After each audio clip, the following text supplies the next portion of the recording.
আজি সদৌ BTC সংখ্যালঘু ছাত্ৰ সন্থা ABMCয়ে অসমৰ জাতীয় জীৱনৰ সৈতে সংপৃক্ত হৈ থকা বৰ্তমান সময়ৰ এক অতি স্পৰ্শকাতৰ বিষয়ক লৈ এই ততাতৈয়াকৈ ৰঙিয়া প্ৰেছ ক্লাবত এই সংবাদমেলখন আয়োজন কৰিছোঁ। আমাৰ আহ্বানৰ প্ৰতি সঁহাৰি জনাই ৰঙিয়া প্ৰেছ ক্লাবৰ সমূহ সন্মানীয় সাংবাদিক বন্ধুসকল আহি ইয়াত উপস্থিত হোৱাৰ বাবে ABMCৰ তৰফৰ পৰা আপোনালোক সকলোকে ধন্যবাদ আৰু কৃতজ্ঞতা জ্ঞাপন কৰিছোঁ। চাওক, বৰ্তমান সময়ত অসমৰ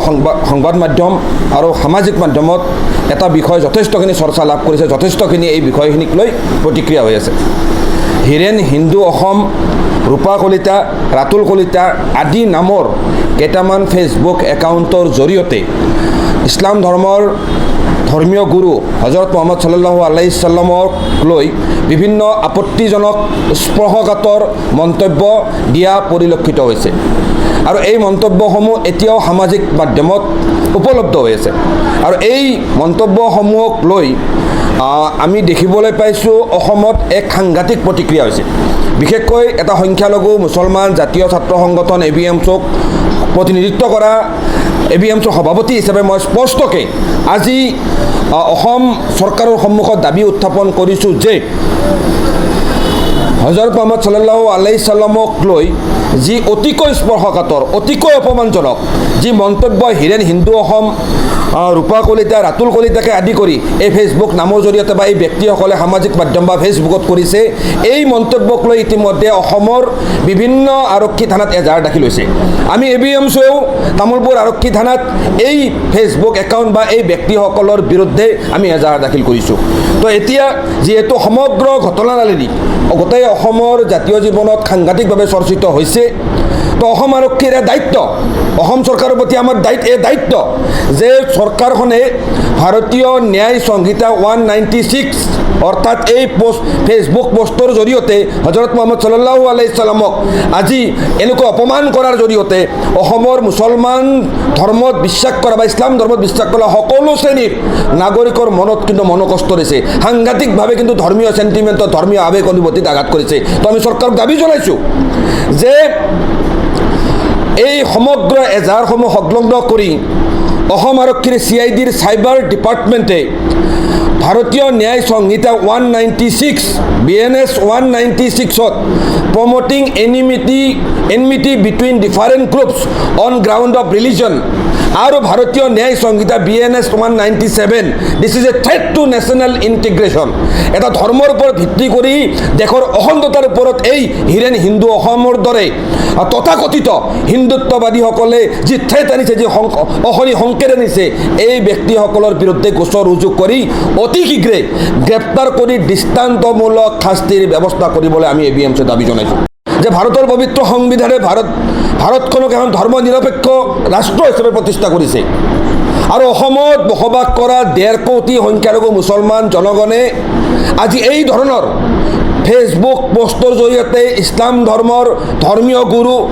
আমাৰ অতিকে প্ৰিয় হজৰত মুহাম্মদ সাল্লাল্লাহু আলাইহি সাল্লামক যি অপমান কৰা হৈছে, তুচ্ছ-তাচ্ছিল্য কৰা হৈছে, এই বিষয়টোত কিন্তু আন্তৰিক আঘাত পাইছে, আৱেগত আঘাত আনিছে। আৰু অসম চৰকাৰখনৰ এই দায়িত্ব যে অসমৰ কোনো এটি শ্ৰেণীৰ কোনো ধৰ্মৰ মানুহৰ ধৰ্মীয় চেণ্টিমেণ্টত আঘাত দিয়া কামবিলাক চৰকাৰখনে যিকোনো মূল্যৰ বিনিময়ত প্ৰতিহত কৰিব লাগিব। আৰু আমি স্পষ্টকৈ কৈছোঁ যে অসমত এটা ঘৃণাৰ বাতাবৰণ তৈয়াৰ কৰা হৈছে। অসমত বিশেষকৈ ধৰ্মীয় সংখ্যালঘু মুছলমান জনসাধাৰণৰ বিৰুদ্ধে বা ইছলাম ধৰ্মী লোকসকলৰ বিৰুদ্ধে আমি দেখিবলৈ পাইছোঁ, বিশেষকৈ সামাজিক মাধ্যমত বা বিভিন্ন সংবাদ মাধ্যমত একাংশ দল সংগঠন আৰু একাংশ ৰাজনৈতিক শক্তিৰ জৰিয়তে এক ঘৃণাৰ বাতাবৰণ তৈয়াৰ কৰাৰ এটা পৰিৱেশ চলিছে। আজি আমাৰ শংকৰ আজান মাধৱদেৱৰ মিলনভূমি, পবিত্ৰ অসমভূমি, হিন্দু মুছলমান প্ৰতিটো জাতি জনগোষ্ঠী ভাতৃত্ব ভাইভাৰে জীয়াই থকা আমাৰ সোণৰ অসমখন আজি ঘৃণাৰ সাগৰত ডুবাই পেলোৱাৰ চেষ্টা কৰা হৈছে একমাত্ৰ ৰাজনৈতিক উদ্দেশ্যৰ বাবে। আজি বিভিন্ন জাতি জনগোষ্ঠী ধৰ্ম বৰ্ণ সম্প্ৰদায়ৰ মাজত আজি সাম্প্ৰদায়িক সংঘাত সৃষ্টি কৰিবলৈ এই ধৰণৰ হীৰেন হিন্দু অসম নামধাৰী একাংশ ফেচবুক একাউণ্টৰ গৰাকী আজি উঠি পৰি লাগিছে।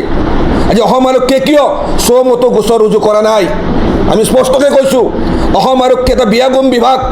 অসম আৰক্ষীৰ এইখিনি দক্ষতা আছে যে এনেকুৱা ধৰণৰ সমাজৰ বেক্টেৰিয়া ভাইৰাছ সদৃশ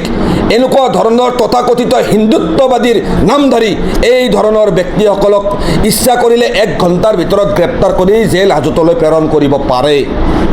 আমি জানো যে সমগ্ৰ ঘটনাৰালীত অসম আৰক্ষীয়ে সম্পূৰ্ণ নীৰৱে থাকি